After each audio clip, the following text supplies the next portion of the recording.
show, first of all. Hello, James. Hi, Susan. Very kind of you to invite me. I'm very delighted to have the opportunity to talk to you and your listeners. Oh, thank you, Simon. And Susan, you're very welcome to the show today, coming at us from Hawaii. Yes, coming at you from balmy, steamy Hawaii. It's been balmy and steamy, and they're predicting maybe we might get some hurricanes, but you know, we use our energy here to make sure that it doesn't get too intense. Oh wow! Well, look at you, Susan. Look at you, Simon. Simon, you know, from what I see of you, like I say, you know.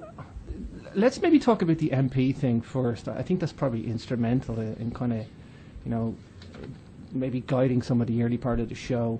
You have been elected as a member of Parliament twice, I believe, but one of the times you actually had come out in the media as an experience. Is that correct, Simon? Is that the full facts?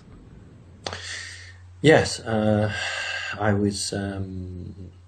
went public in, I think, about 2010, late 2010, early 2011, and then I was elected to office in 2012. So I'd gone public first and then was elected. It came up, I think, about 6 times on the doorstep. It wasn't a big issue, and it worked out of the 6 people who questioned me, 4 were in favour and 2 were against.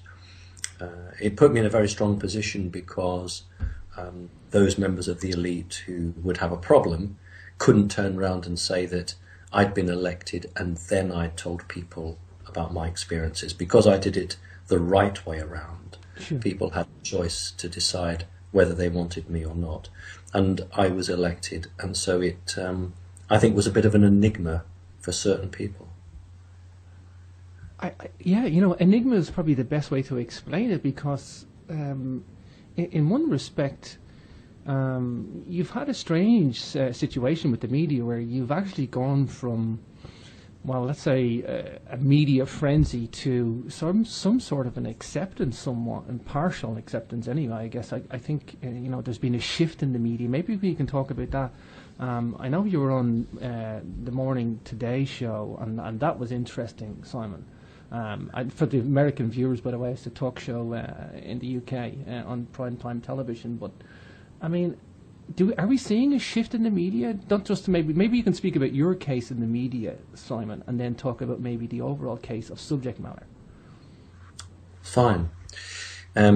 Initially, when I went public, the established media attempted to do what they always do, which is a hatchet job, which is to try to make you look as if you're mad or a Walter Mitty type character. And I think they kept that up for about a year. The cracks began to appear in their attack because my story didn't change. And I know that they were looking for a change in the story or a change in the line I was giving.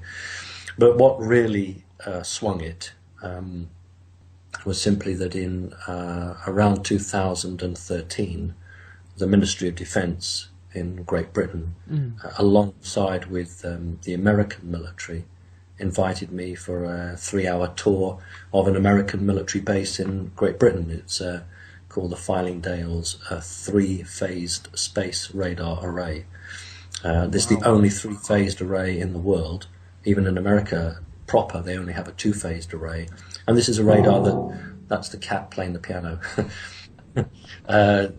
The 3-phased array actually looks around 3/4 of the globe, and this was very difficult for the established media because here was somebody who was being given a guided tour around a top military base, and so the whole attitude of the established media changed after that. Just to jump in there on that, what was the reason for the tour? What was the reason that they invited you? Well, I live in the county of North Yorkshire, and this radar base is actually in the county that I live in.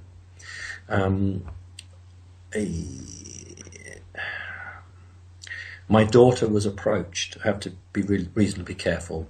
My daughter was approached by somebody and was told that they knew what I was looking for, and My daughter was told that this particular individual could get me and my daughter into any secret base in Britain if I so chose.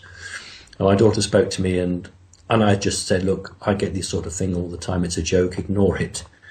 But however, something like a year later, because that's how long it took, then the official approach came through, wanting all the details about me so that I could be checked. And I think that was another key for the established media, because it was well established by then that I declared that my mother had worked for MI5, and through that the National Security Agency of America. My grandfather had worked for MI6, and through him the CIA, and that I'd seen aliens, etc., etc., and yet they still took me on to a military base. So immediately the establishment, in terms of the media, realised that I can't be lying, because if you're a Walter Mitty character, then you are a threat. So why would you let somebody onto a space base, a space radar base, to be shown around? I had 3 hours of a tour. Why would you do that if someone was making stories up like that? You just wouldn't do it. So this was a game changer. And very, very quickly, I'll just tell you this because it did amuse me. We turned up at the gate, and obviously everyone's armed. We're not used to that in this country. I mean, I know the Americans are, but of course in Britain our police don't carry guns, but here at the base they do carry machine guns. And the guard on duty said to my daughter, "Identity, please." So she handed her passport, and he looked at the picture, looked at her, looked at the picture, looked at her, passed it back. And I went to give him my identity, and he just raised his hand and said, "That won't be necessary, sir." So they'd already knew, waiting for me. And the other part that's interesting, I've spoken to other people who have been on a tour serving military or Air Force personnel, and apparently I got a slightly different tour. You get a presentation before you go in at the reception centre, and there's a slideshow, and there was a special slide, I think, for me. Nobody else that I've spoken to said they got the slide, and basically what happens is they put a rocket on the picture, and they say, "We detect these," and then they put a picture of a satellite and said, "We detect these," and then they put a picture of the spacecraft, flying saucer, that Bob Lazar worked on in Area 51, which he called the sports model. And they said there was a group of us, and I'm included, "We don't see these."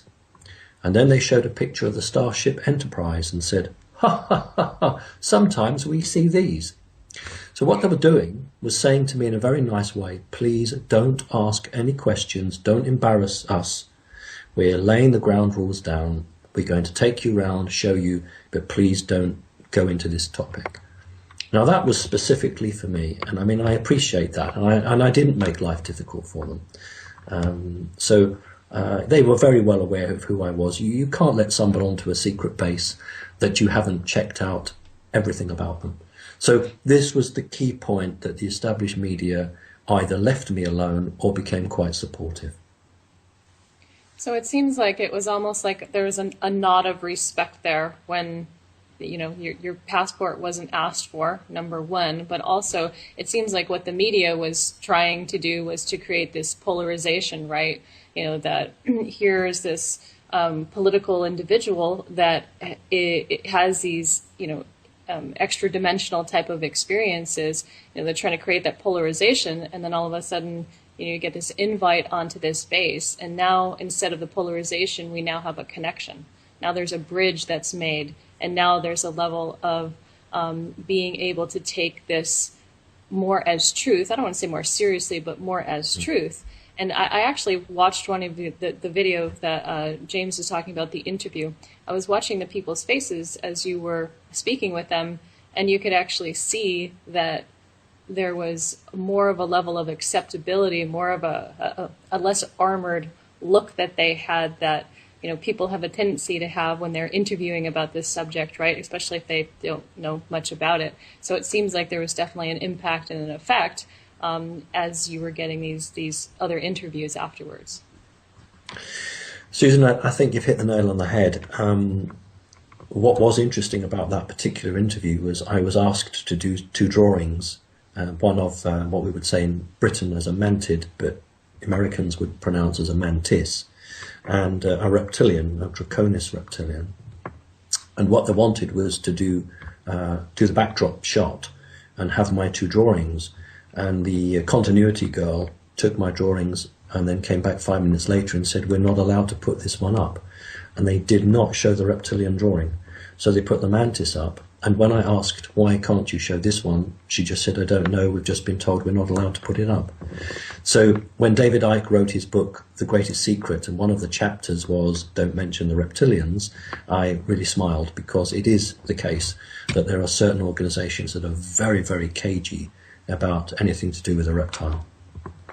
And what is it about seeing a drawing of a reptilian that they may be afraid of? I know we're speculating here. I'm just curious about what is that? Because I mean, we've seen pictures of what that is, and I guess on our own. But what do you think that might be? I don't think it was about fear.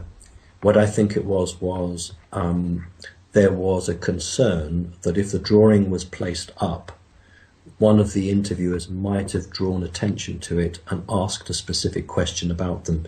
And I think they didn't want any debate around the reptilian agenda, who they are or what they are, whereas the mantis agenda, if that had come up, it wasn't so close to home.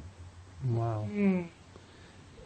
I'm getting it then. It's okay to talk about certain denominations of extraterrestrials, but ones they want to shy away from. Is that correct, Simon?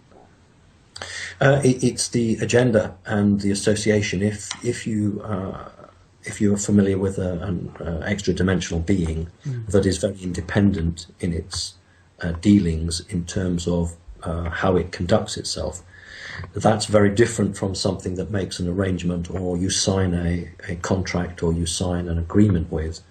Then you are in a contractual arrangement with that particular alien race. And that's where the problems occur.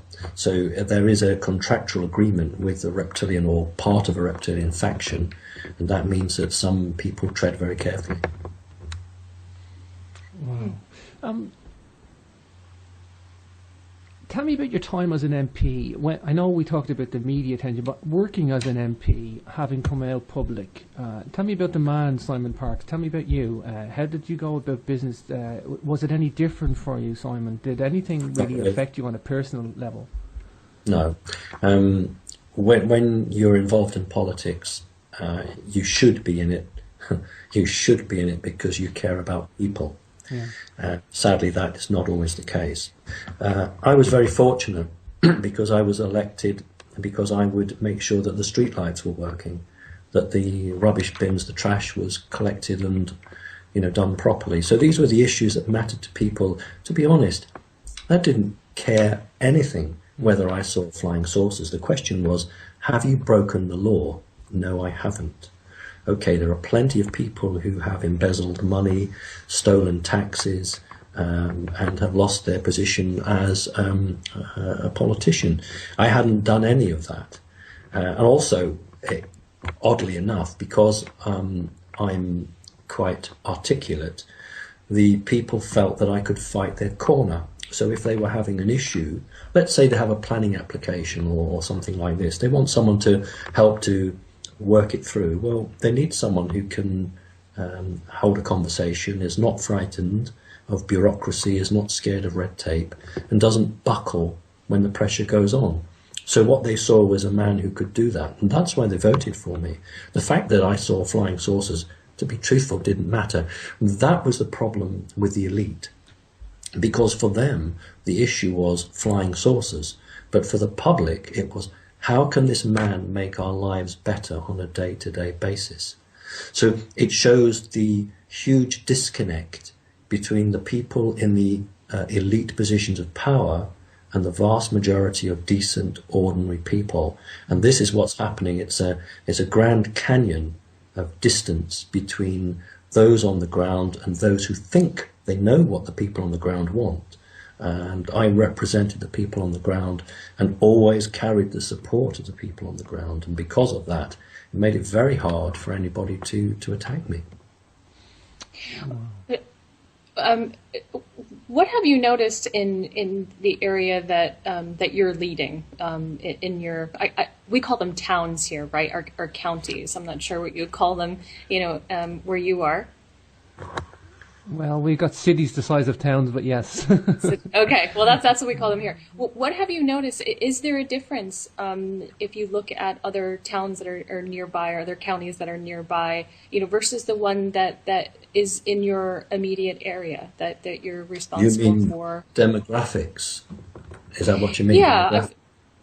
Well, demographics, but also the way that things are done in your community. Do you see? I mean, can you really look and see like a marked difference between how people are responding? Because I mean, here I'm sure in the United States, if somebody said that they had extraterrestrial encounters and that was part of just who they were as they were running, of course, people here in the United States probably wouldn't be so accommodating to that, let's say, because it's something that's on their focal point. But it seems like that you're able to do something that is unique and different with the area of people that you're in your local community. So what are some of those things? What might those be?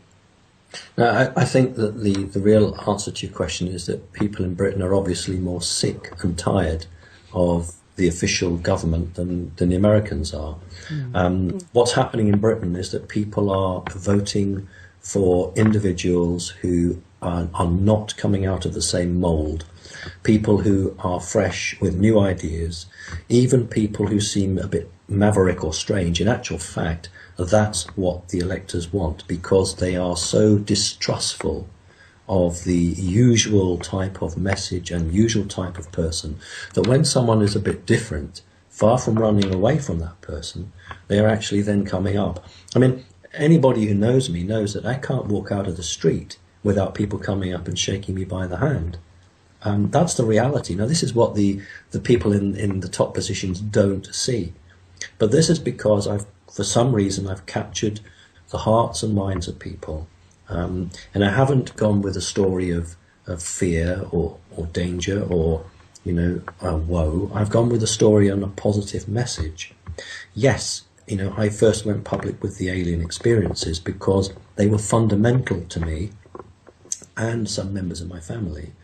But the whole point of this was to deliver the message of hope that the human race can actually evolve and develop, and that the methods of government that we have around us aren't actually very beneficial to people.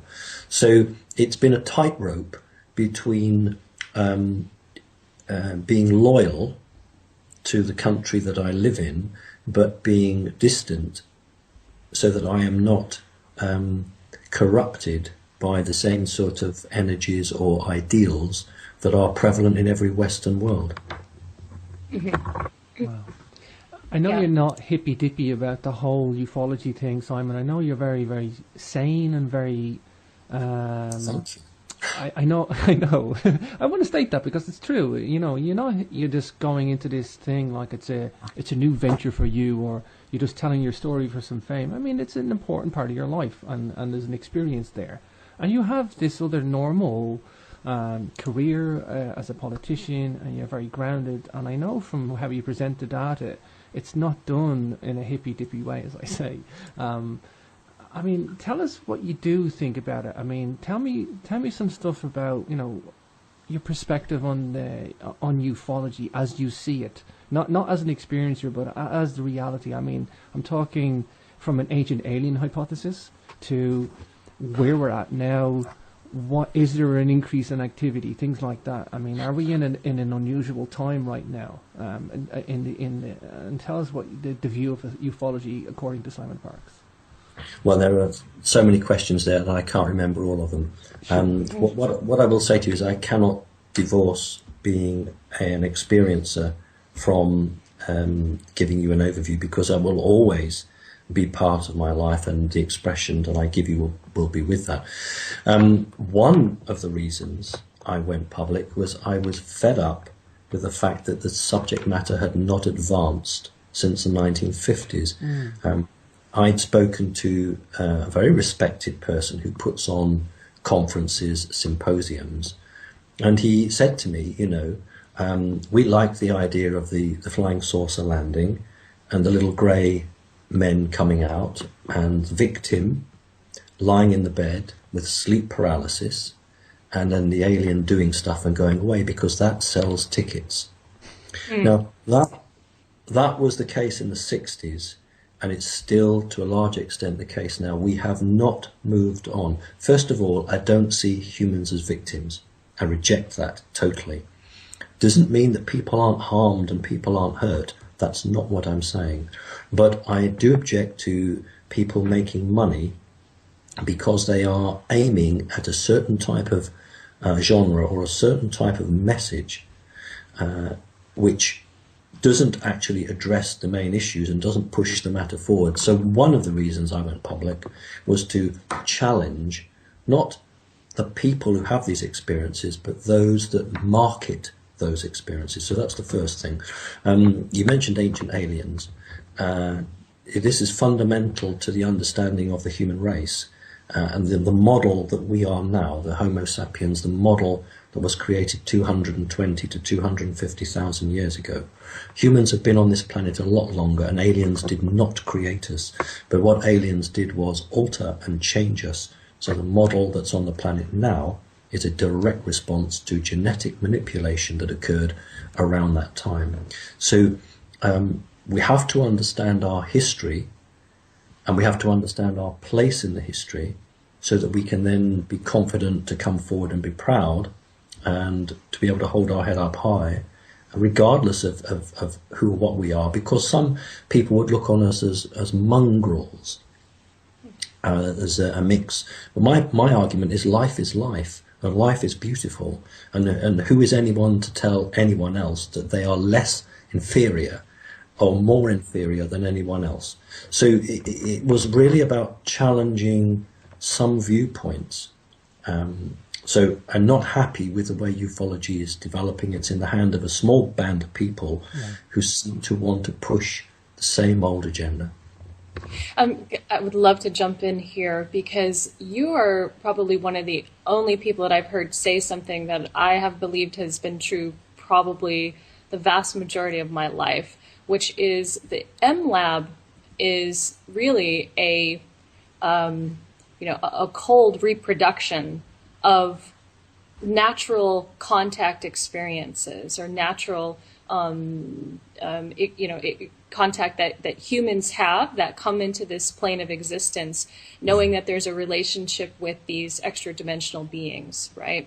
And that there's been like a copy that has occurred with MLab, where they're performing the same or similar type of activities, but for nefarious reasons. Where what I would call, for lack of better words, unless you have something else, that sounds better, please share it. But the more benevolent contact, really is about our positive evolution. I believe in increasing, the human capacity's bandwidth, and to get back to what's integrous and, to what's more genuine. So can you talk a little bit more about that? Because to me, that's where that split really comes, where people get so fascinated with MLab and, the military, the government, and then, this victimization, and then this superhuman that is there to do something from a nefarious standpoint. Yes. I spend maybe 25 to 35% of my time assisting those people who have been on the receiving end of what you call MLab, some people call MyLab. We have to remember that the vast majority of MLabs are actually undertaken by humans. It is humans that are oppressing other humans. There are some alien inferences in that, but it's vastly the humans doing that. They're seeking to find people who are connecting, and you used the word, but you used it differently. They're 12 strands of DNA. So whenever a human is drawing down his or her own 12 strands of DNA, then the MyLab black helicopters are launched, and the person is taken out of their physical body. Samples are taken, because these people are operating as bellwether stations. They are the head of the game, and the elite are calculating how much time they have left, because when all humanity, or a sizable portion of humanity, reaches the state that you're in, Susan, okay, in terms of your DNA, then there is no place for government, there is no place for war, everything will change. So what MLab are doing is working out just how much time they've got left. Now, the important thing there is not necessarily the little grey aliens doing this, it is black ops, elite units undertaking that. So I always try and make a distinction with people that we mustn't just assume it's alien, sometimes it is the humans. And they are using technology which some of it's back engineered, some of it's found, and some of it's been invented. But that is separate from off-world intervention, which is heartily sick of the slavery that exists on this planet and wishes to redress the balance, but redress it in a way that humans have to work for it. In other words, I always say to people, you know, you are the 7th Cavalry. You are the 7th Cavalry. The problem with the way that human minds have been conditioned is that we look for a saviour. You know, the people in Germany believed Adolf Hitler. The people in Italy believed Mussolini. We seem to be programmed to believe that someone will come and save us. Well, this is about human consciousness. It's about people working together. And that's why I formed a group called Connecting Consciousness, to try to raise the vibration and the idea amongst people. So I totally agree with you, Susan. You're absolutely right. That is the situation. And there is a good force and a bad force. I don't like that terminology, but when talking to the general public, that is the term I use because I know they understand that. Wow. I'm jealous, and I'm wondering who Ireland has. Nobody's going to come and save Ireland. I don't know who we've got. Actually, Ireland you is are, one James. I'm the guy. Ireland is one of the most energetic places on the globe. Funny you say That's that, right. Simon. I had this conversation about 2 weeks ago, and somebody was saying that like the amount of rain that we have, it's not very heavy rain. It's I mean, I have 265 days of rain a year, but the earth is just, and this land is, and especially in the north of Ireland where I'm at, is heavy crystallized. There's like granites and quartz all through the rocks, and it's got this misty rain all the time, energizing the air.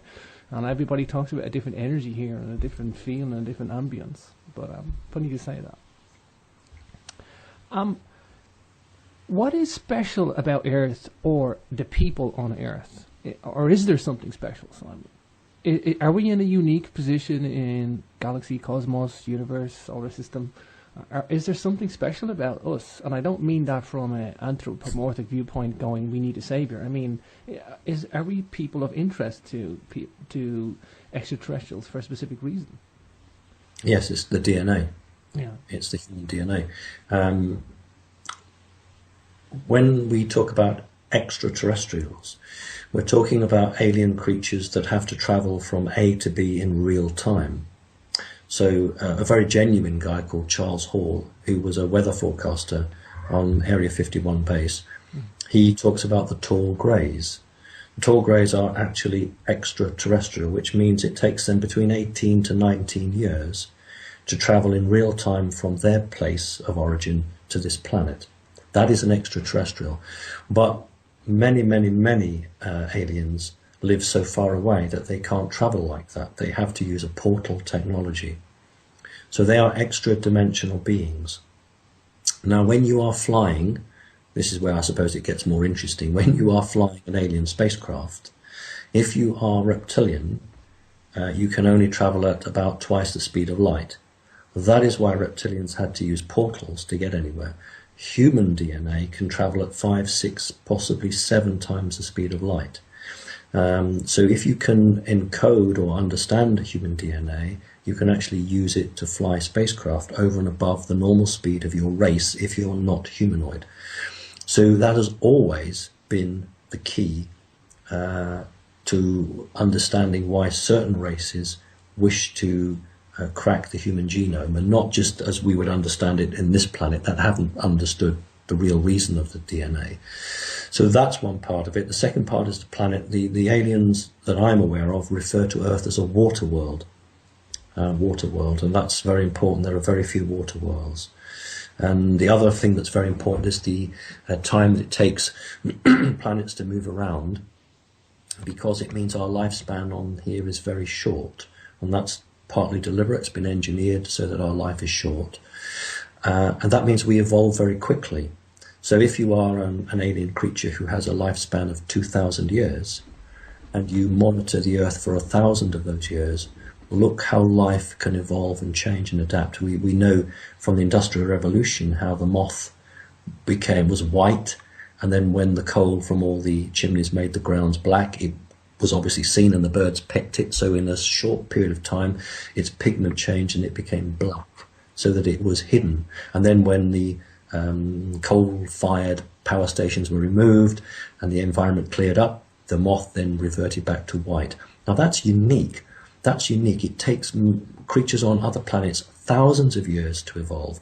But because of this particular environment that we have, all life, apart from reptilian and insect, evolves rapidly. And that is very fascinating to people who are watching from the outside.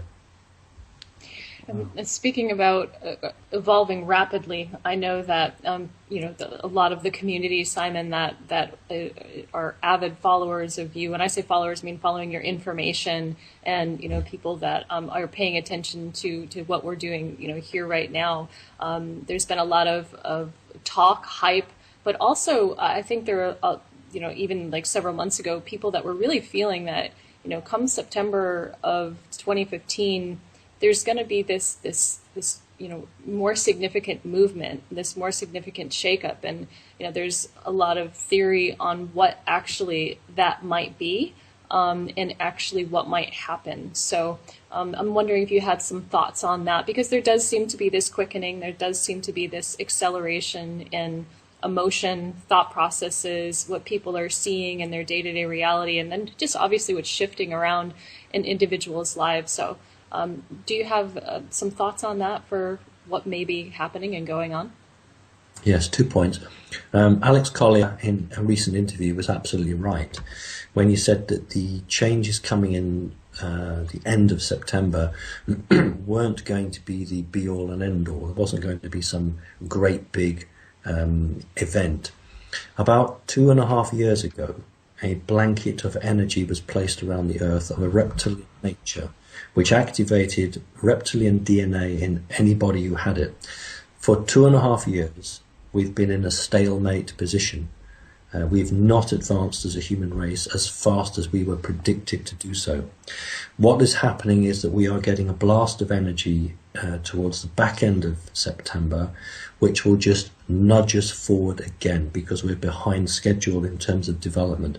So it is not anybody who says that it's this great big change coming. That's not the case. The great big change took place on the 21st of December 2012. This is an advancement to break the status quo, to break the stalemate, and to move humans forward. So that's where we're at with it. So if individuals, let's just say this, if individuals who were more active with the, more the controlling, anger, acting out what we know is really the older way that has gotten our planet, locked into this mess that we're in. If they've made choices that are not along the higher level aspect of consciousness, right, or for the betterment of self and others as equitable around them, what might happen with them? I mean, are they slowly going to be awakening, or with these energetic pulses that are coming in, is it going to actually produce some type of a smash, a crash, or something that's going to be a bit more disruptive? As long as the hands of the clock are still 1 minute before midnight, everyone has the chance and the choice to decide on a different path. Once the hands reach midnight, that's it. Then there's no more choice over. I have never believed that 100% of humanity will walk through the other side of the door. That's just not going to happen. And it may be very unpopular, but I would be quite happy with 25 to 30%. And I know that's horror for most people, because they want much more than that. And I do too. But one has to understand that when 21st December 2012 came along, we only needed 2 to 3 million people on the planet to have reached a certain point, because that was the key that had been set. This will be the 7th time the human race has been to this position. 6 times before it has been here and failed and gone all the way back again and started up. This is the 7th time. What happened was we had between 2 to 3 million people who were awake. That was enough to form a critical mass to kick it over so that we could start this process. You talked about, Susan, in the question or the point before this, about people experiencing things. The 4th dimension, or the 4th frequency, as it really should be called, but the 4th dimension contains a great deal of very heavy energy. We have a number of alien races which have not gone forward. They are weighing so heavily on the border, on the boundary between the 3rd and the 4th, that it is bulging now. It's bulging into our reality, which means that psychic people are getting more and more glimpses of another dimension because it's impeding or impinging onto our reality. And I talk about on a couple of occasions where I've seen it. I've going down the stairs of my own home, looking down at the tread of the stairs, and suddenly on one tread it appeared to have gone, and there would appear to be a 1,000-foot drop. Now I know that there's a real stair there, but I couldn't bring myself to put my foot, and I jumped it. I jumped over the stair to look back and find it was just as it was. This is what people will be spotting. They will be finding that for a split second they will be viewing something else that they can't actually reach at the moment, but they can perceive. So we've got some fantastic and exciting changes ahead. It's not about fear, it's about experimenting, and it's about embracing and walking forward bravely. Wow. I know Susan wants to talk about the Hadron Collider, and I know you do too, Simon, the August 15th stuff. We're going to come to that next. I guess, I know a lot of people focus on the Nazi era or Roswell or that 1945, 47, stuff like that, in that window of time. And nuclear disarmament, I mean, it is a big question. Yeah, let's get rid of the nukes, no problem with that. But people think that the aliens are here to get rid of our nukes because we're going to kill ourselves. I mean, maybe you can talk a little bit about that and give us your opinion on that, or what you see or what you know about a question of nuclear disarmament. Nuclear weapons are not liked by anybody who use an electrogravitational form of propulsion, because a nuclear explosion affects the gravitational fields, and you can't effectively fly those type of craft through a region that's had nuclear explosions. The old adage of good cop, bad cop was played in the 1950s against the American government, where one alien race said, disarm and we will give you everything you need to assist you. And then another race turned up and said, well, we will give you extra technology which you can use to weaponize, and then this is what we want in return. Now, what's not widely understood, this was the same faction. So the same faction sent one group knowing that the human government would not accept it, and then came along the next day with what seemed like a much better alternative. So it was the same organization using different types of approach. I can fully understand why the human government did not disarm. They have and had a responsibility to protect the people of their own country and actually the world, and so they made a decision based on the information they had. Remember that in that time very few people were spiritually evolved or advanced, so we can't actually blame them. That would be pointless to do that. The Roswell and the Nazi side, it is important that people do talk about this subject, because Roswell was absolutely pivotal for reasons that many people don't actually grasp. If you belong to a very high evolved form of space government, you are not allowed to give presents of advanced technology to an inferior race. And when I use the word inferior race, I don't mean spiritually inferior. The human race was technologically inferior. It's illegal. It is illegal to give that. So what Roswell was about was placing technology of advanced nature in the hands of humans in such a way as it went down as a crash. The technology comprised a number of things. One of the most dangerous was what we would call the Orion Cube or the Orion Box, which is a time travel device, and led the government to create things like the jump chair, jump room, allowed places like Montauk to project people into the future, to look at timelines and try and change timelines. This was all part of a plan from an organization outside of the Earth to try to steer the humans down a particular route. So Roswell is incredibly important. The Nazi era is incredibly important because Adolf Hitler received extraterrestrial assistance in 1933 with a space crash in the Black Forest, and up until 1941 was receiving a great deal of help, but he was buying oil from the Bush administration, the Bush family. And then in 1941 he decided that he no longer wished to buy oil from the Bushes, and he would attack towards Stalingrad and the huge oil refineries of Maykop and Grozny in the Soviet Union. And as soon as he did that, then the assistance was shipped away from him to America. And in 1941 there was an alien space crash in, I think, Missouri. The Americans received that, and the balance began to change. The two things to understand here is that when the Nazis took control of a downed spacecraft, they did not look at it as a weapon. Their interest was the flying of it. How do we make it fly? When the Americans got their downed spacecraft, they said, look at this reactor, how can we make a bomb out of it?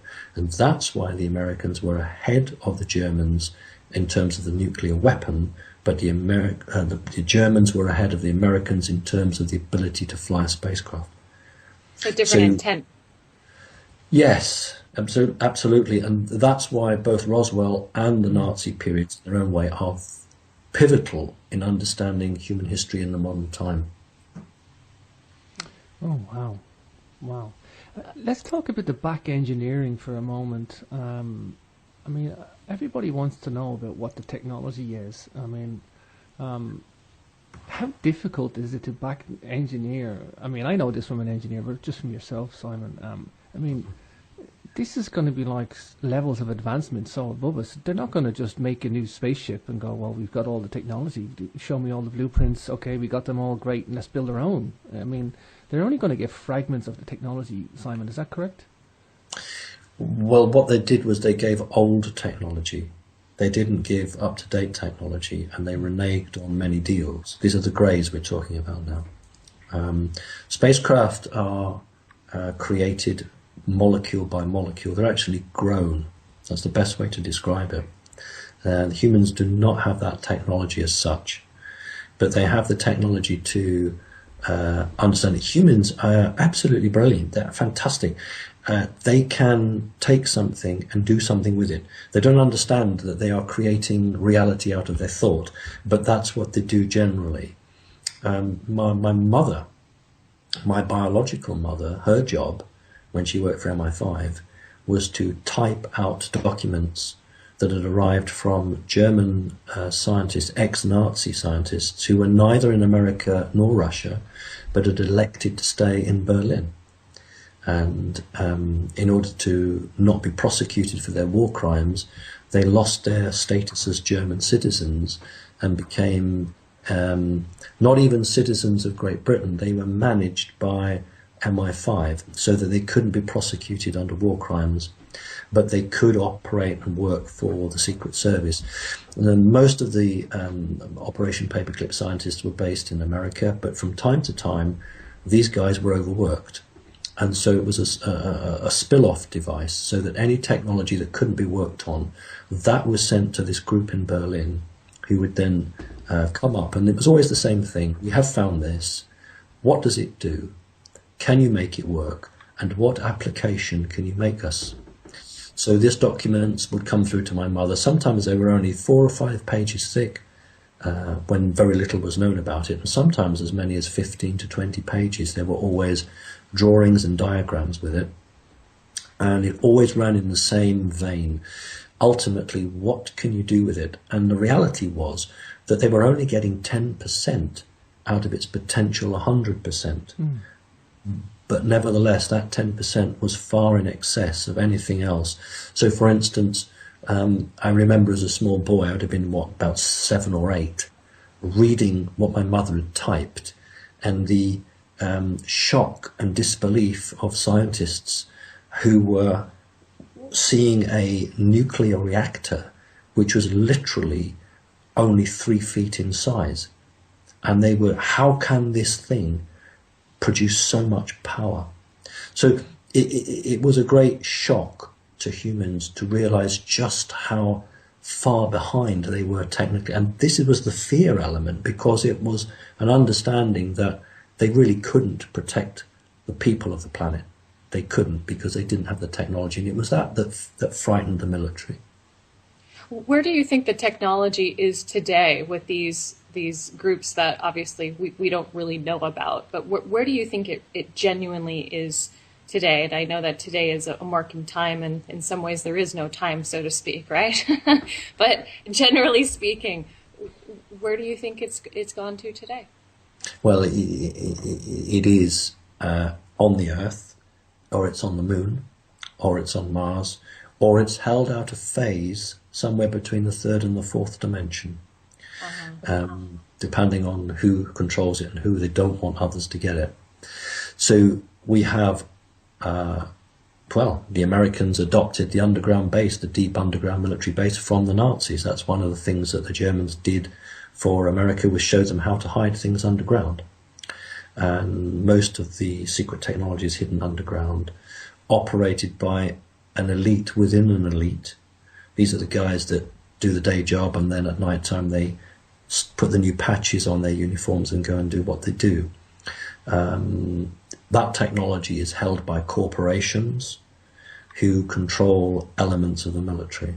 So please, the audience, don't be under any misconception here. It is the corporations that control the government. It is the corporations that actually control the military. And I was chatting to a retired officer from the American military who's now somewhere in Germany, who said that when he retired he was asked to go on the reserve list, and he said, why would I want to work for a corporation? So even the military know what's going on, but they can't do anything about it. Got it. And so let's take that and shift that a bit towards CERN. And I know that some of the work that you've done recently, I read your entry on your site that you had, and I'd love for you to talk a little bit more about that.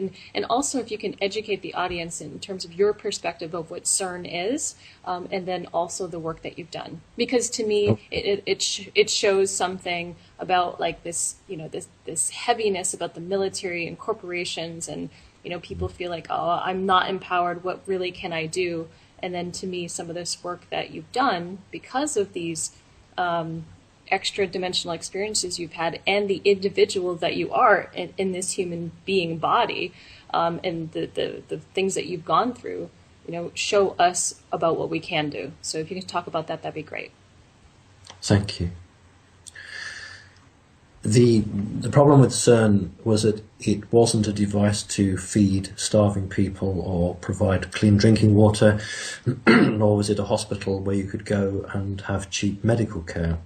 It was a device purely and simply built to hit a number of targets, and I'll tell you what the targets are. One is a weapon, an energy weapon, an energy beam weapon. One was a form of time machine. I don't want people to think about a time machine that runs forward and backwards in time, but something that could affect time on the planet. Another element was the ability to, and we'll talk about that, that's what brought me on board, to have a little look at it, whether you can break the connection between humans and Source or God. Whether you can break that, I don't know, but that was their intention, to break the connection between the human beings on this planet and the creational force. and also to maintain a portal, and this was perhaps the overriding issue. There is a very, very ancient portal that exists between this planet and somewhere in the fourth dimension, and it is collapsing. These portals were created by a form of creational forces, creational beings a very long time ago, and this portal is imploding in on itself. The way to strengthen that would be to, in purely 3D terms, to pump energy through this tunnel, to puff it up, to re-establish the link. And as we move away from galactic center, it becomes harder and harder and harder to maintain this portal. So there were some key moments in history. There was one in 2012, I think, I can forget now, 2012, and I became aware of that, and it had a malfunction in 2012, and literally, I can't remember the time, but it was the 21st of December 2012, and I can't remember exactly the o'clock, but it was scheduled to ramp up to full power at the moment that human consciousness, in terms of this energy from galactic center, was going to peak, and that didn't look so good. So unfortunately, CERN had a breakdown, and that's, you know, I've got a screenshot which I've shown to show that it failed. And then, of course, we had the terrible disaster in Japan, and Japan was forced to build a linear collider. They couldn't do it on time, so they added 26 miles to the Hadron Collider to increase its power. They had this deadline, and on the 15th of August was a very interesting conjunction of planets. Very interesting. Now, if people can think of our beautiful planet as having a heartbeat and it rising and falling, and you think of a lady on a surfboard, and she rides the, and she rides the waves of the ocean, and she dips down, then she comes up. Well, what they were doing with the collider was matching that.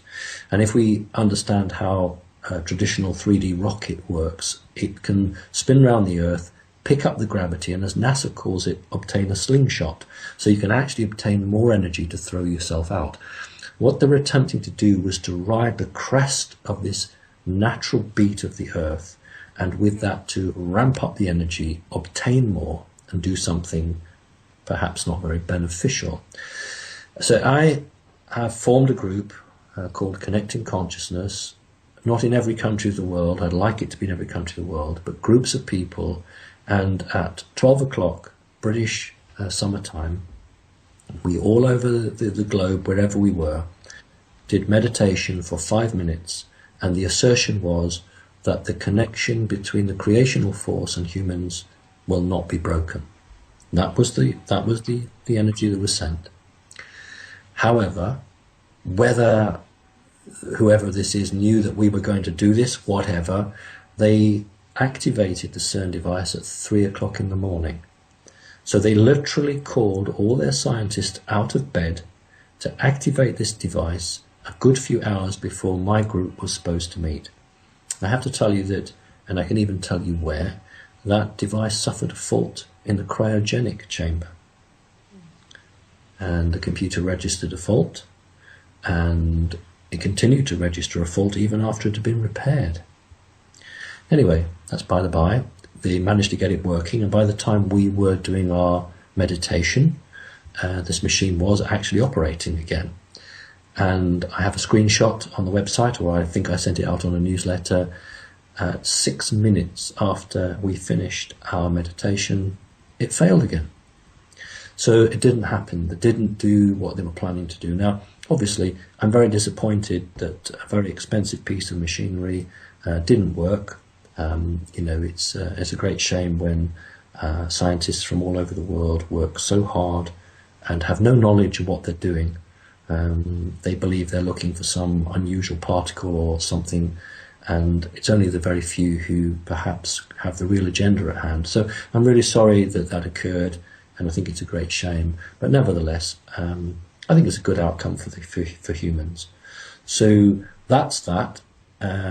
Just to finish off, because I think it's important, I heard what you said, Susan.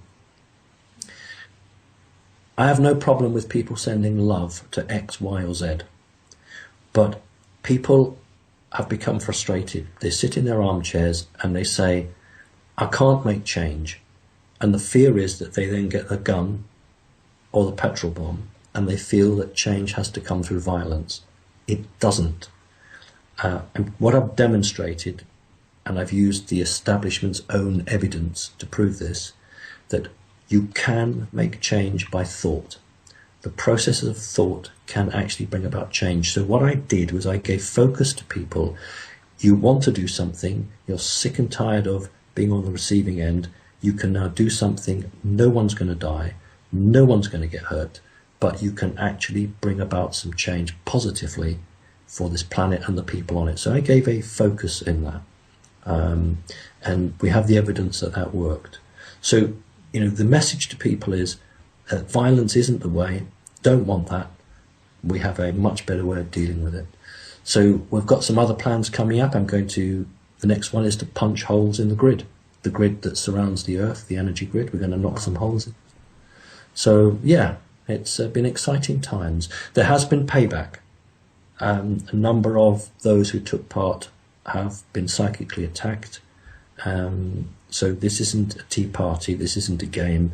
A number of very close people to me have paid a price. And yes, price we pay dearly. Yeah.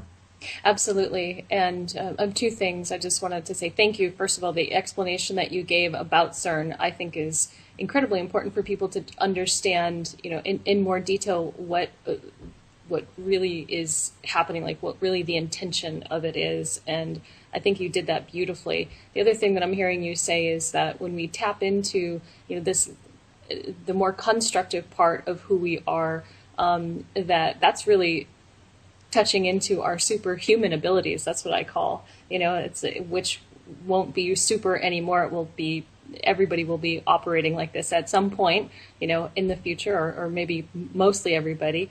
But the other thing that I'm hearing about, you know, the attacks, because when people do reach out and when they do use, you know, more of their senses and more of who they are, and they're making ripples and they're making impact and effects and change, that there are those different psychic attacks that come in many different ways.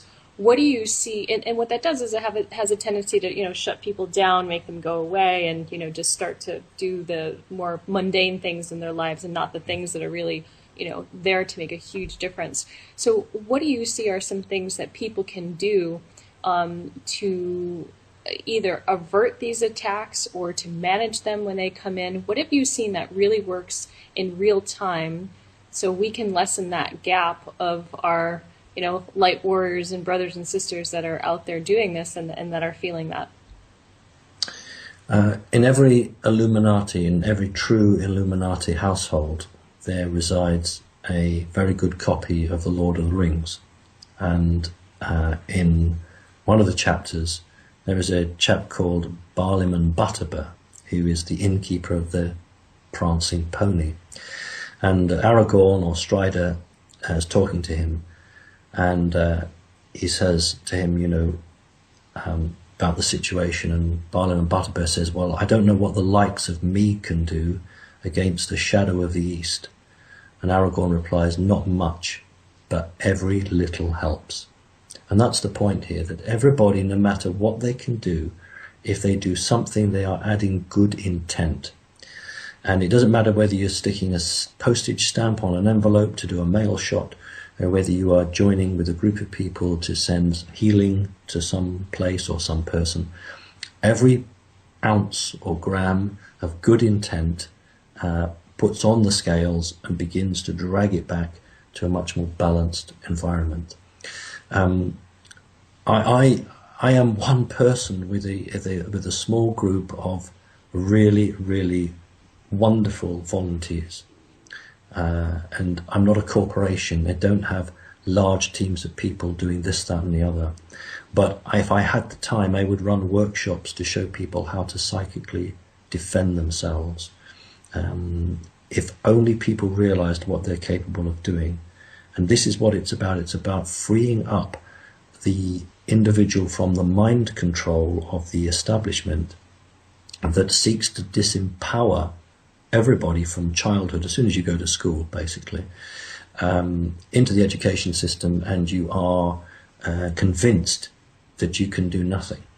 So if only people, we haven't got the time on the show, but I can absolutely reassure people. I've worked with people who have felt themselves being dragged out of their body and have successfully resisted that and been, drawn themselves back into their body. So it is possible, it can be done. It's about belief in yourself, love of yourself, but it's also about discipline. Discipline in terms of understanding how to use your energies in a controlled and measured way. And for that, actually, you need 3 or 4 people from different disciplines to work with groups and individuals to do that. So it is possible. It is the way forward. These aliens, whoever they are, doesn't matter, they don't carry guns. How many stories from true, honest experiences or abductees or contactees, how many of them say they saw an alien with a gun? 0. They may be seen with a wand, that's not a gun. The reason they don't have a gun is they don't need it, because they use their mind to achieve what they want. So there's your pattern. That's what they do in the 4th dimension and higher, but we're talking the 4th. So we can do that. We're not disempowered. We can do it. We need to be shown it and believe it. So maybe that's something, if I ever get the time, I'll try and do with help of others. Wow. Simon, just wanted to touch on this CERN thing. A lot of people say, well, how could anything be going on at CERN without people knowing about it? And I always like to explain this analogy, and just for the public as well, that it doesn't matter what career you're talking in the world. You have painters, artists, carpenters, engineers, physicists. For every 10 of them, you have 3 that are born to do it. You have 4 of them that are average, and then you have a few that are just making up the numbers. And that's a statistical thing for any career, really. And I think that the large body of people working at CERN are, the large body of them just don't know what's going on, and there is no incentive financially for them to discover anything. If there is any discoveries going on, there is no. They get physicists are the highest paid degree in the world, PhDs that is, and they, if they discovered anything, they would be out of a job. So there's they're on the money train, and they're sitting there in a comfortable zone. And I like to explain that to people first. There's no real incentive for them to discover anything, and I think what you described there is incredibly interesting. And I just wanted to I always try to explain to people that how things can be in an analogy. So just on that. I do want you to take a moment, Simon, as well, to give it. Maybe I could just say that in my own country, in Great Britain, there was a man called Jimmy Savile. Oh, yeah. And Jimmy Savile was finally charged, after his death, of course, with the most horrible crimes against children. He carried on undetected for 50 years.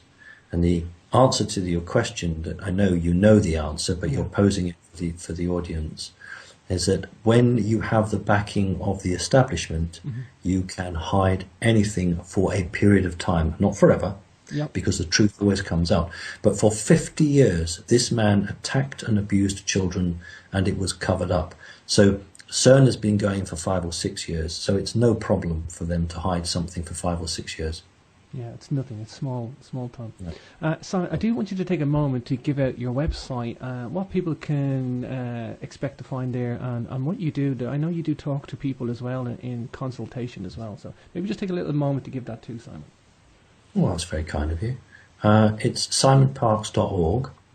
It's not a fancy, brilliant website, because I couldn't spend my time doing that. It's just a very functional gateway for people to approach me who would like a consultation. I do what I call soul readings. I will look at a person's soul and tell them when they were created and they incarnated in a form of a body, which was the body they incarnated in terms of its star family.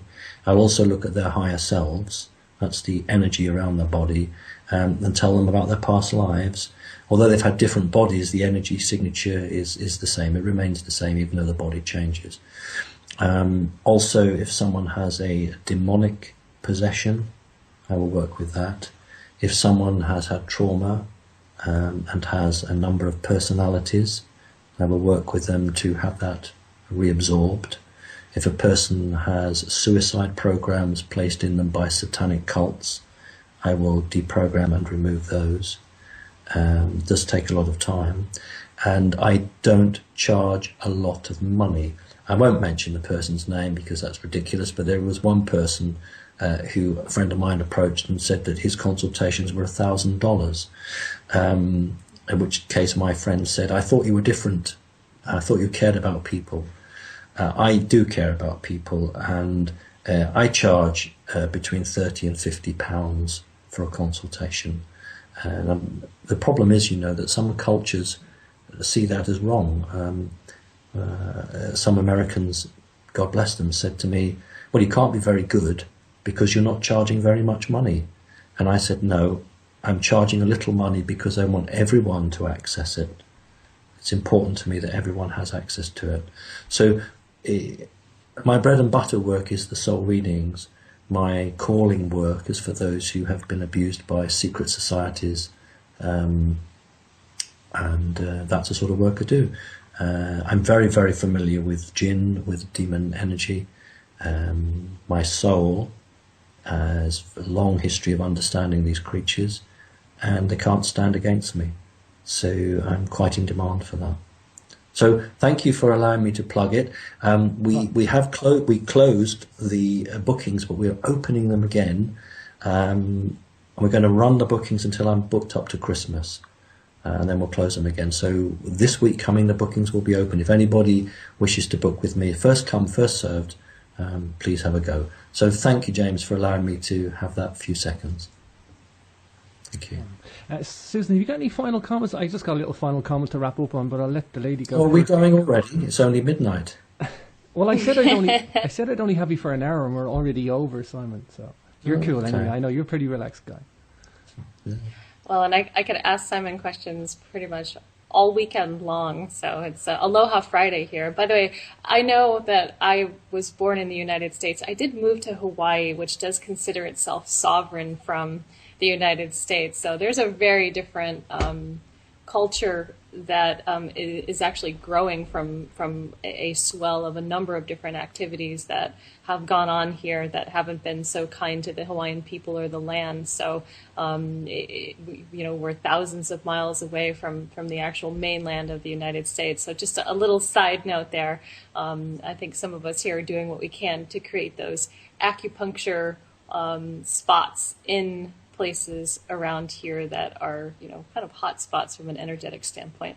So, Simon, I think what I want to say is I thank you for your work. Like I was saying a little bit earlier before we started recording, I've been involved in this field behind the scenes for quite some time, and the people that I know that have been in it for a long time as well, who are also quiet, very much like you, and very much like the balanced approach to your message, and the fact that you're walking amongst this day-to-day reality, but also bringing in some tremendous insight from a really balanced viewpoint. So I think that the community really appreciates that. So I'm sure you probably hear that, but that's one of the things that I just wanted to share with you.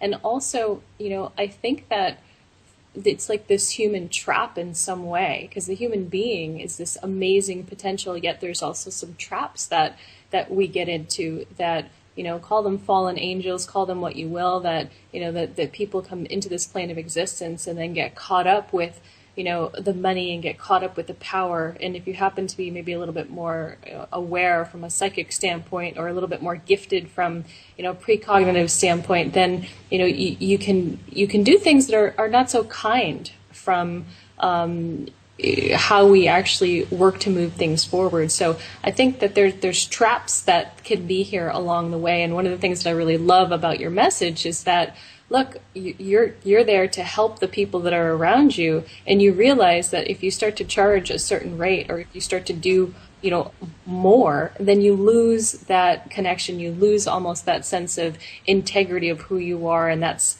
something that, you know, you've got fairly well established. And I think that's just an important point to make really clear and obvious, that that's seen and recognized. And I think if we're really going to get there, we get there together by that type of integrity. Well, that's really kind of you. Thank you. It does matter to me what people say. I've spoken to a number of speakers at conferences, and sometimes it goes well, sometimes it doesn't go well, and the general is people tend to shrug their shoulders. I want people to believe me. I want people to believe me enough to go and do their own research. If I speak to 100 people and 10 people then go away and do their own research, I've been successful, because I've actually broken through the conditioning that has surrounded these people. And I have the approach I have because I know no different. If you are contacted from a very early age by off-world entities, by the time you're a teenager, you know no different. And that is your life, and that is the way you are. So for me, it is just telling the way it is. And I understand when people have experiences and they don't have the full picture, or they don't understand what's happening. I give you an example. One woman was absolutely distressed when she said to me, when the aliens take me, they don't talk to me. And this really upset her more than anything else. And she couldn't understand. She felt it was very disrespectful. And I said, the reason they're not speaking to you is because they intend to wipe your mind so that you don't remember anything when you go back. Why would they bother speaking to you? Because you're not supposed to remember it. I said, you are remembering it. Next time they come and get you, you need to tell them that you're remembering it, and that it's worth talking to you. This is what I mean. We need to get out of this victimized section and actually open up a dialogue with these beings. And so my approach has always been to try to empower people, just as you do, Susan, in your own way, and just as many other people do. We're all working together for the same goal. And I finally say this.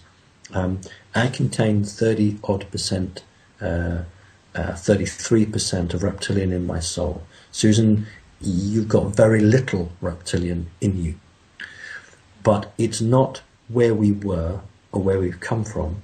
It's where we're going. It's what our goal is. It doesn't matter who the heck we are, providing we share the same outlook for the result.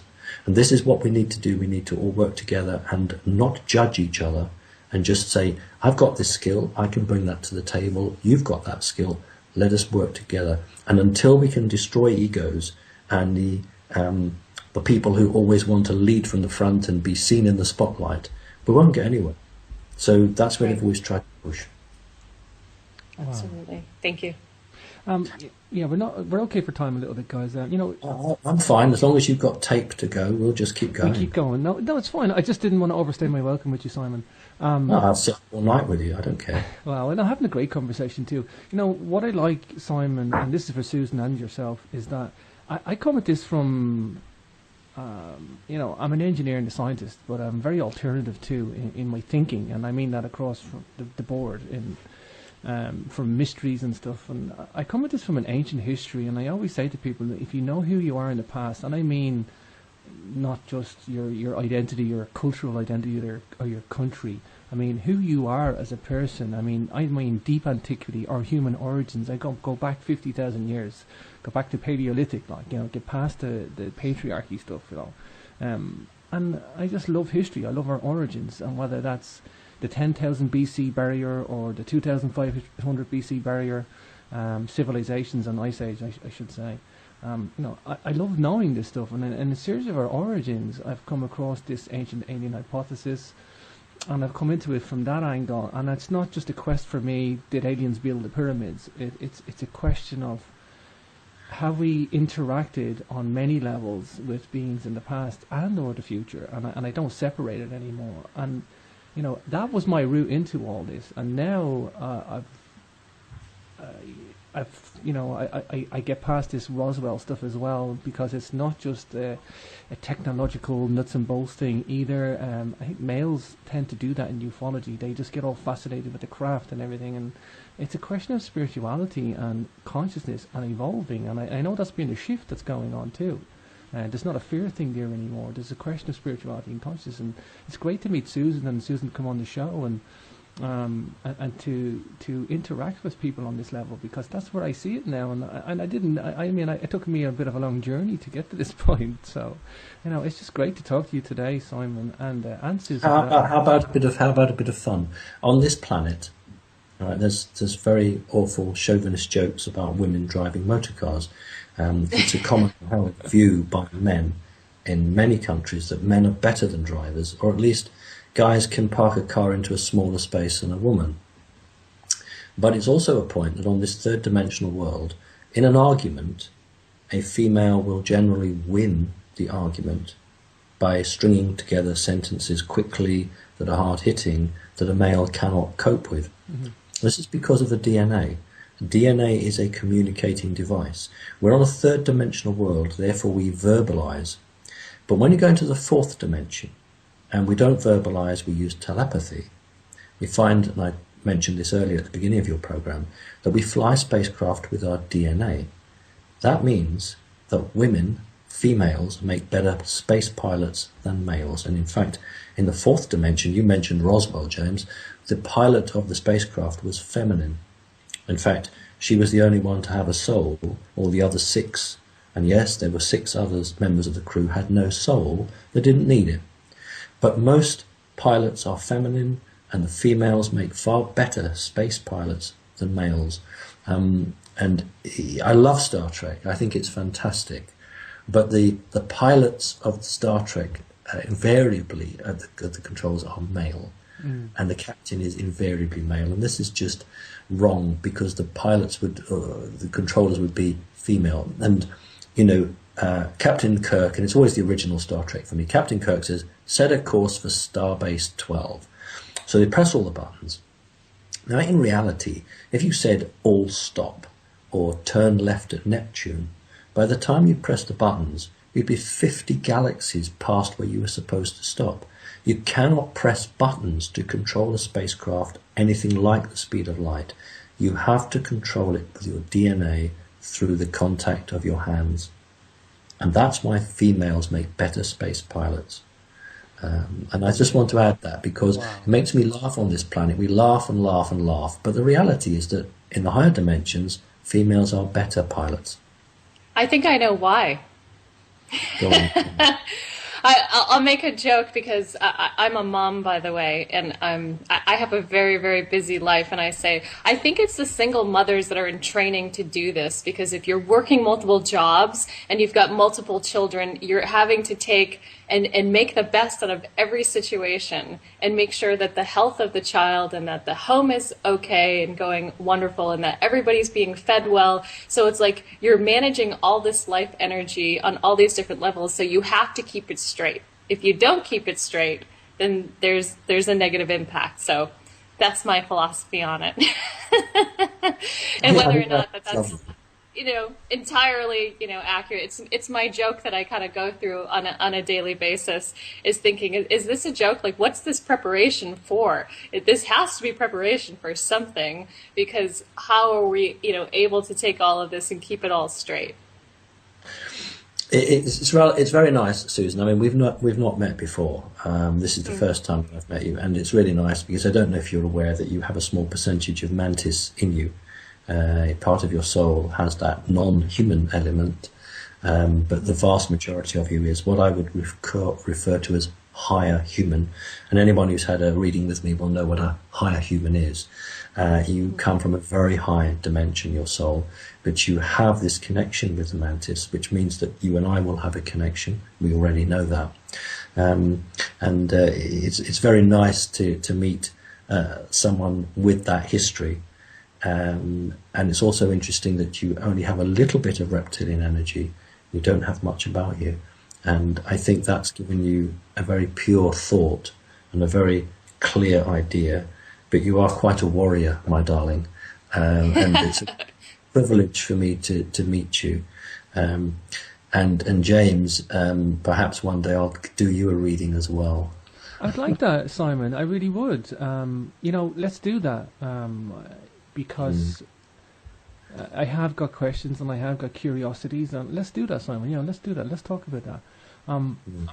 I guess maybe since you came out, what is it, 2010 you came out, Simon, publicly? Yeah, end of 2010. I mean, that's almost 5.5 years now. I mean, how has that journey been for you? I'm guessing there's been a wave at the very, very start, as you would have expected, and that's a courageous thing to do that, to ride that wave. Do you feel satisfied the way things have gone and that you are trying to achieve something now where you can actually get some benefit? I'm sure you didn't come out just to say, hey, this is me, this is what happened. I'm sure there was a risk versus benefit thing there. Are you in a benefit zone now? Do you feel satisfied that somebody or people are soaking this information up, that you're making an impact? See, if I didn't know you better, I'd say that was a trick question. Even Susan's telepathically connecting that with me now. But I know you mean well, James, so don't worry. Yes, he does. He does, yes. I know. No, I'm not satisfied. I'll only be satisfied when humans are out of slavery and are free. Mm-hmm. But what I will say, because it's a very good question, and actually, James, no one else has had the foresight to ask me that question, so it's great because it's going to be a new one for me. I've always had a proportion of my memories ever since I was little, and they've been very important. But the way I would describe this is, if you go to the movies and imagine, the film that runs in a camera, if you took a pair of sharp scissors and you cut maybe 12 frames from a 2-hour film, and you placed those frames on a table, and you were asked to make a decision about what that film was from the 12 frames, you couldn't. You'd know the genre, because if you saw a cowboy hat, you'd say, cowboy hat, that's a Western. Mm-hmm. You'd know perhaps some of the leading actors, but you wouldn't know what the storyline was. So I went through a lot of my life not understanding the storyline and not knowing what my role was and why me and what was happening. As I approached my 50th birthday, many of these partial memories became full memories, and I began then to understand a lot more.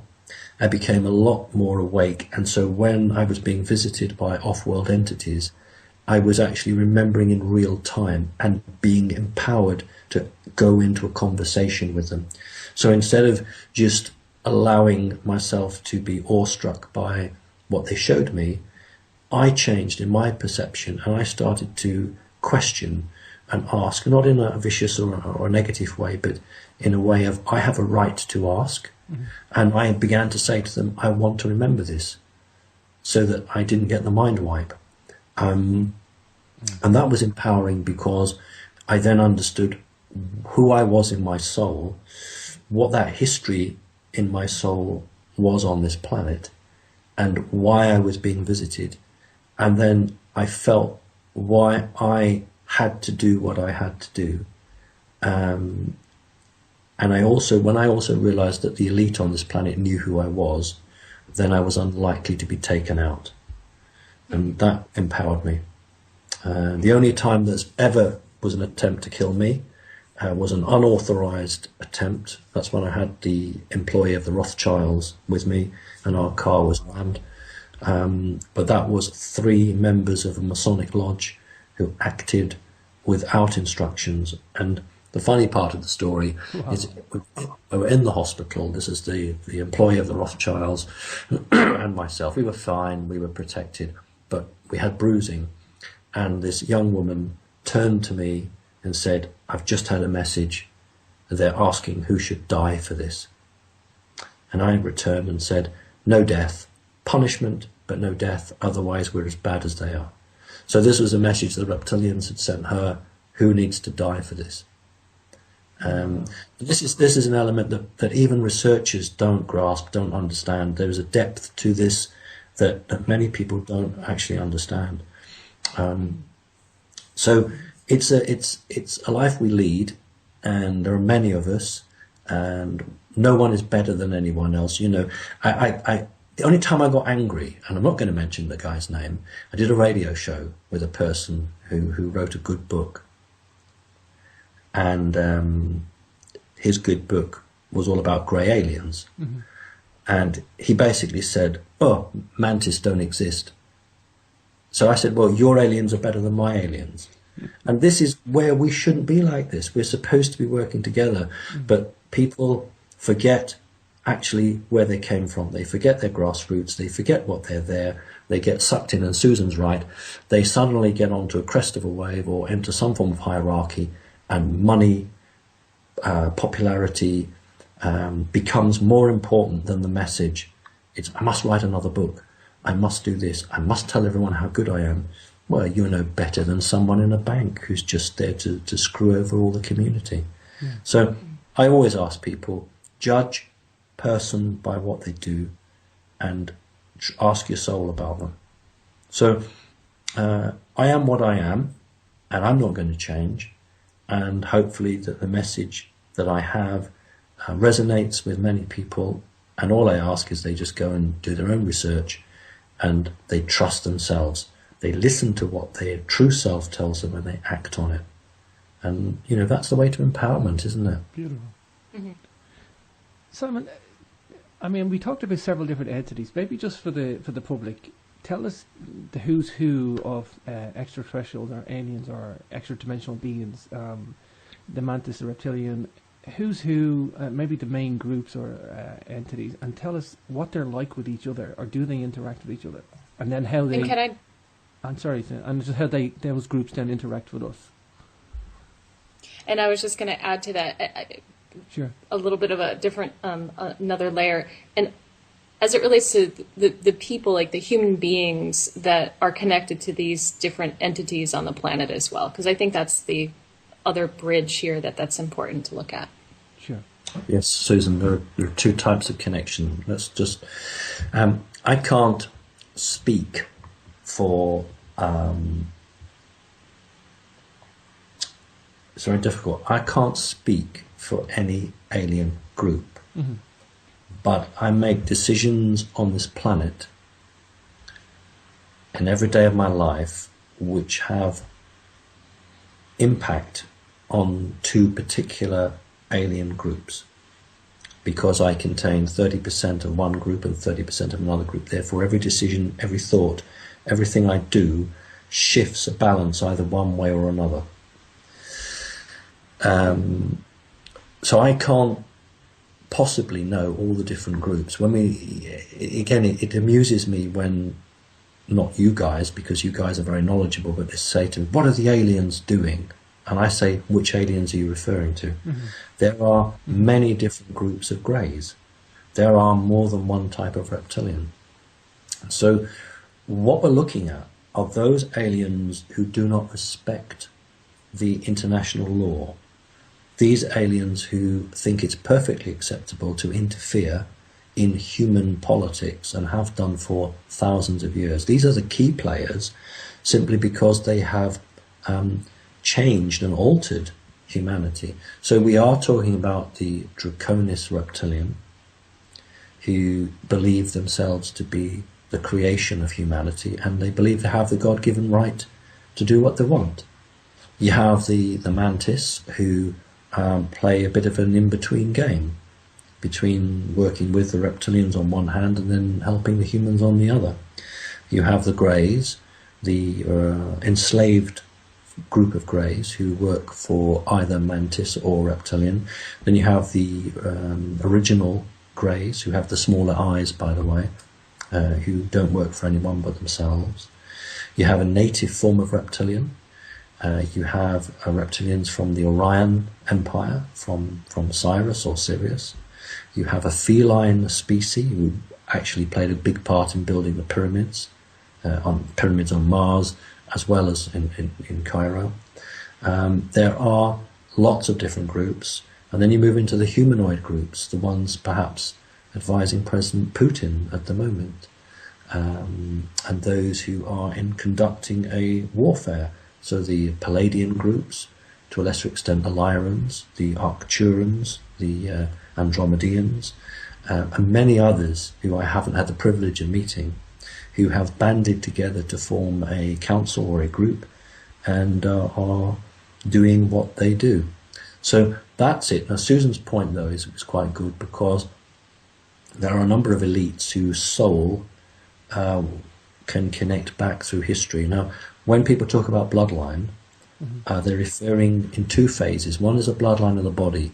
I don't want to upset anybody, but to my understanding, Jesus was married to Mary Magdalene. Mary Magdalene had red hair and green eyes. Eve was married to Adam. Eve had red hair and green eyes. And King Arthur, yes, I believe he lived, was married to Queen Guinevere, and she had red hair and green eyes. Now, anybody who has red hair and green eyes and is a feminine is bloodline. Bloodline through the reptilian section. So most of the people who are associated with the Rothschilds or any of those key groups, the women will have red hair and green eyes. That's seen as the intelligent women. Women with blonde hair and blue eyes are sex objects. So we have a structure that humans who are connected to reptilians have created themselves, and runs right through magical societies and groups.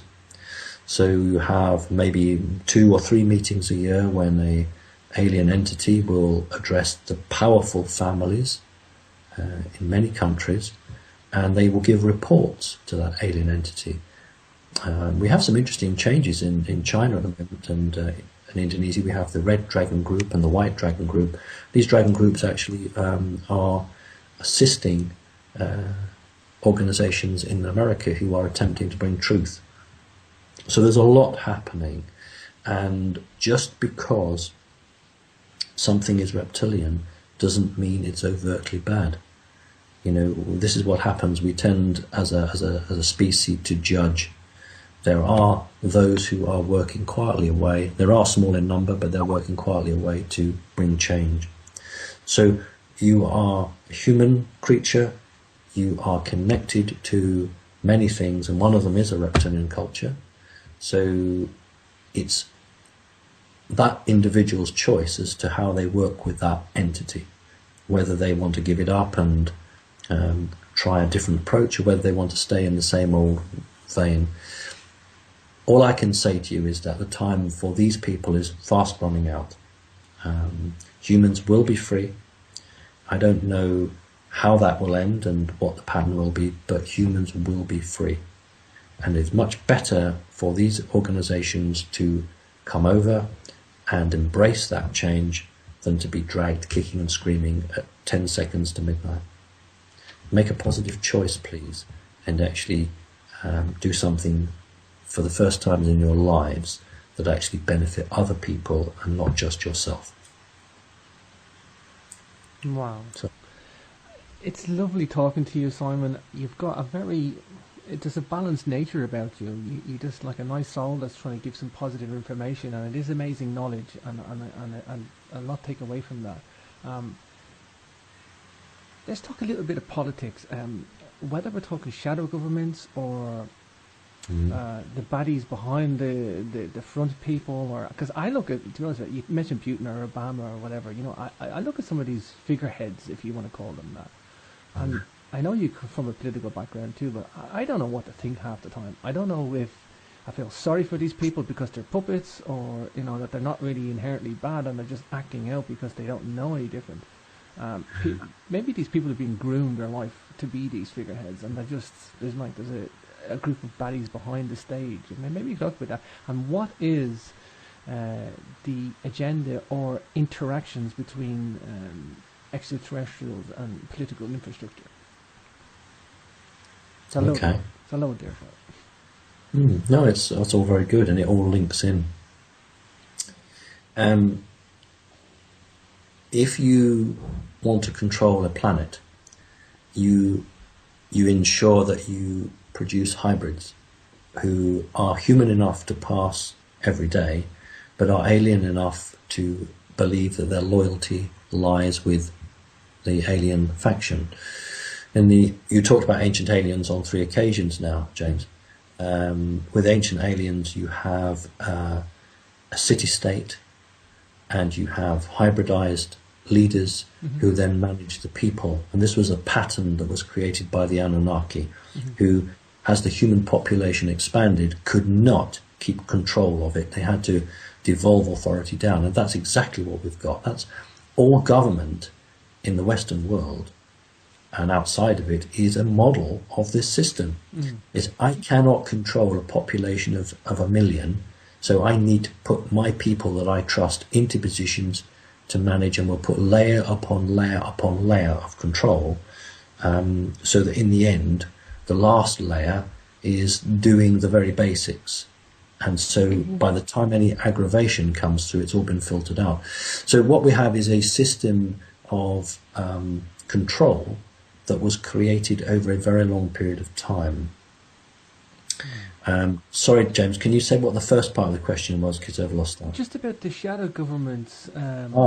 I mean, I don't know what to believe anymore, to be honest with you. I get it's whether people are corrupt or they've been groomed to be figureheads and they don't know any different, or... Right. Well, President Obama was groomed from the very earliest to be who he was. A number of other commentators in our industry were groomed to be who they are, and they don't even know it. Maybe I was. Who knows? But that's what I mean. It doesn't matter where you've come from. It's what your intent is and what you're saying. Many people have supposedly come from bad backgrounds, but have made a change and are trying to push a much more positive agenda. So should we just push them away because they come from a background that we don't trust?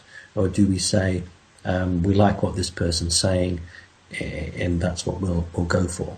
So you don't let, this is the elite, you don't let somebody take reins of government unless you control them. And the only person that didn't was Kennedy, and he was murdered because he could not be controlled. Every other president has been controlled to a greater or lesser extent. And I feel for these people because they know that they have no power outside of the legislature, the office that they hold, and they have to walk a tightrope. And actually, President Obama is a good man. He's a good man that has no room for maneuver. That's the reality of it. When President Obama won his first election, people were talking about he's going to mention aliens, he's going to talk about and release the truth. They misunderstood. What it meant was President Obama understood the truth and wanted to talk about it, but knew he couldn't. So many of these people want to talk. How many astronauts have the United States sent out? And how many of them have spoken the truth? Edgar has spoken the truth and a couple of others, but most haven't. So we need to understand that the system on this planet is one of control, and it doesn't matter whether you are going to pay a parking ticket or whether you are going to pass through an airport to fly. It is all about control of you as an individual. The control of your thoughts is the next one they want, and your actions, and that must never happen. We are living creatures, we're human, and my greatest concern is for artificial intelligence, which for me is the main enemy, whether you call it Velon or Archon. It is a greater concern than any reptilian on this planet or in it. So it's about preserving our humanity and remembering who we are and that we are connected to Source, and that no artificial intelligence can ever replace something as beautiful and as wonderfully created as life, because artificial intelligence is not life. Star Trek, Data, the wonderful actor, was he life or wasn't he? And I think in the end he was accepted as life. It's not accurate because the creational force did not make him, so he's not life. So we need to understand, and that actually is my great interest on the ability of the Archons to push humanity into believing it is nothing more than a machine. Wow. Yeah, and to add to that, I think you're right in saying, when people are, their hands are tied or there's a gagging order on them to speak their truth, the truth or their own political beliefs or whatever, they're in a position and they can always be suggestive and they can always allude to things. And I think you see people, politicians or figureheads all around the world sometimes doing that, speaking outside their normal brackets. And if you're awake enough and you're aware enough, you'll hear that and you'll see that. It's not all the time and it's not repetitive. It's just sometimes there is a little bit of an inkling there. I know if you're clever, you'll see it. Just to add to that. But yeah, I mean, that's a great way of explaining it, Simon. You know, maybe they're not bad people. Maybe they're just sitting in a position where they can't speak. You know. That's the problem, and it must be awful for them because they have a conscience. They actually want to do good. You know, they're human. Most humans are good. And why do they do it? Because they feel that they are doing some good, no matter what that is. Mm-hmm. So I don't run with this. You know, I think you judge people. There are plenty worse presidents than Obama. Plenty worse. Sure. Do you want to jump in there, Susan, before I give one more question? No, I think what I'm processing here is, it goes back to the standpoint that there's good people that really do nothing. And maybe they do something and it becomes a little bit hard, but, you know, they've got a mortgage, they've got children, they've got their social friends, their family. So, I mean, I know the journey that I had to go on. I'm a lifelong experiencer as well, but I had to go through an enormous amount of trials and tribulations just to be able to live my own life consciously and to help to raise my daughter consciously as well. So, I feel like I had some help along the way. When I say help, you know, the beings are not doing anything specifically for us, but it's that connection and remembering and knowing, you know, the potency of your spiritual self, your soul self as connected to source. So having that always there, but needing to, you know, push through all these various matrices and boundaries. Yet one of the things that's really coming through clear is the importance of having, you know, yes, believing in yourself that you can do it, but also, you know, we are social creatures. We think that we can be okay and, you know, work from our desk and, you know, work from our home and whatnot, but we still need the connection with other people and other beings. And, so as I'm thinking about this, I'm thinking it really doesn't take but maybe one or two people within these individuals' close circles for them to open up and have a level of trust, and for somebody else to be able to connect in with them to say, yeah, I'm with you on this. So it's almost like the more that these individuals can speak out to, and I don't mean just speak publicly, I mean just speak out to their circle that they have around them, you know, to see who's standing with them and who's going to fall by the wayside. The stronger that social support system is, the more apt that they are to be able to make those shifts and to make those changes. So it's just one of the things that I see. You know, 20 years ago, I was involved with John Mack's group, and the reason that there was some traction was because there was a small core group of individuals that were in it. They were committed because their curiosity for understanding the truth was so high. So, you know, I just share that because I think it's one of the ways that we work to move this. And the more that, you know, that other people speak out about these simple experiences that they've had, the more it starts to trigger an awareness and awakening within someone that's hearing it. I think that's really important because, you see, John Mack being an academic added great weight, and of course was a real problem for the facility that he worked in, the university. Yes. And this is the way to make change, because we are still in this environment where people are impressed by how many letters you have after your name.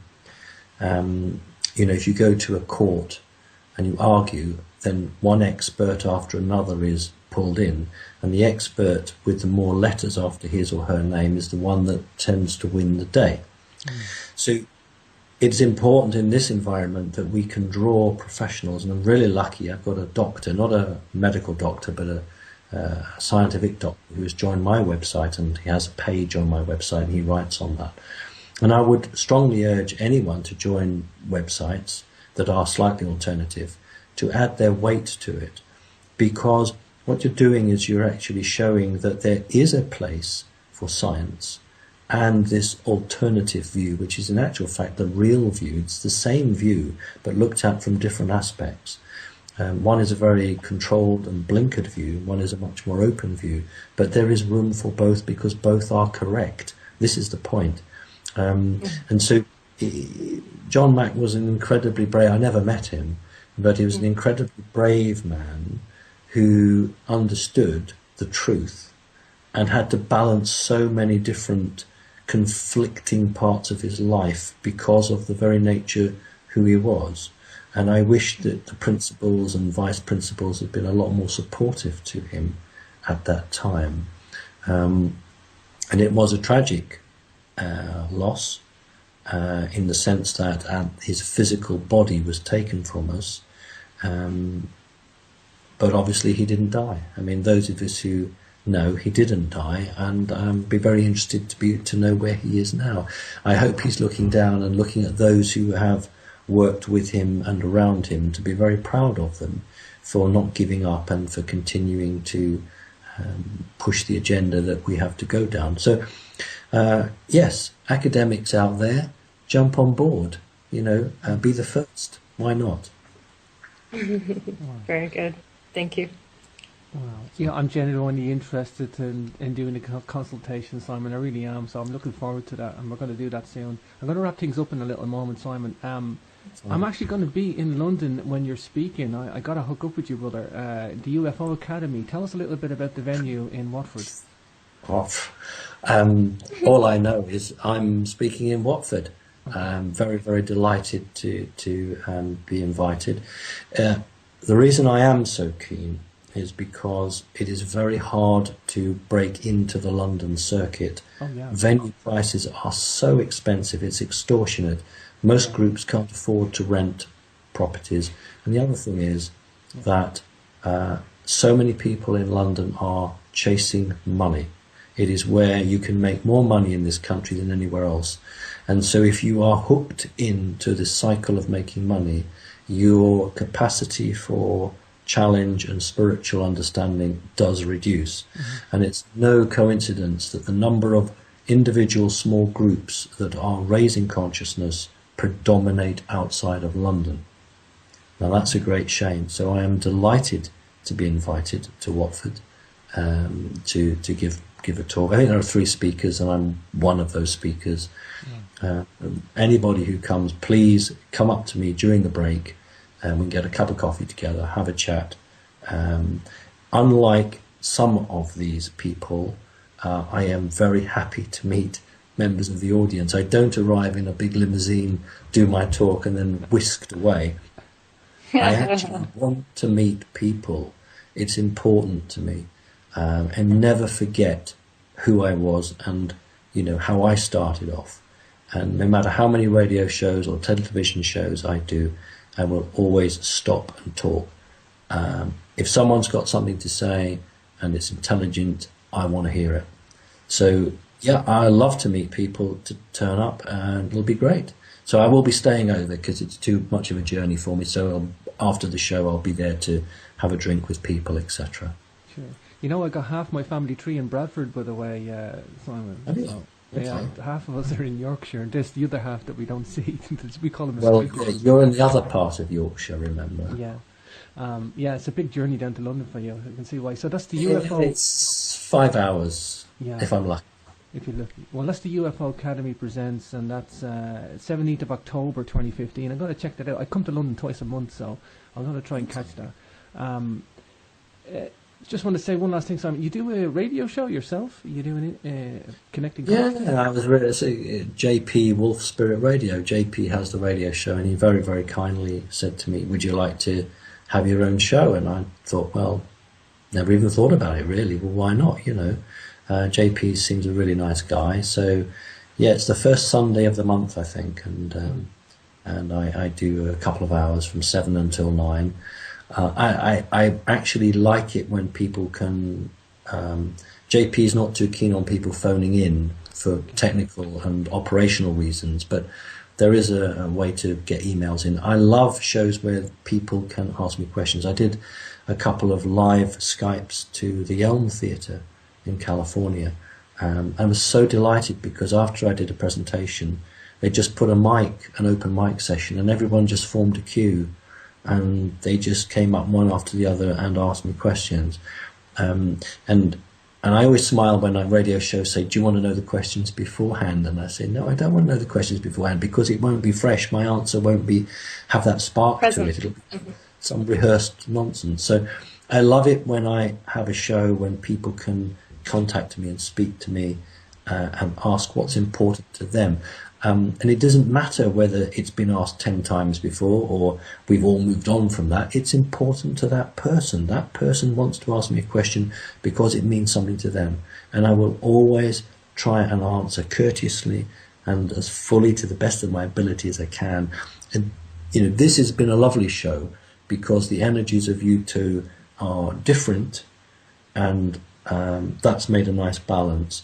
But I love it when ordinary members of the audience or the public have a chance to put a question.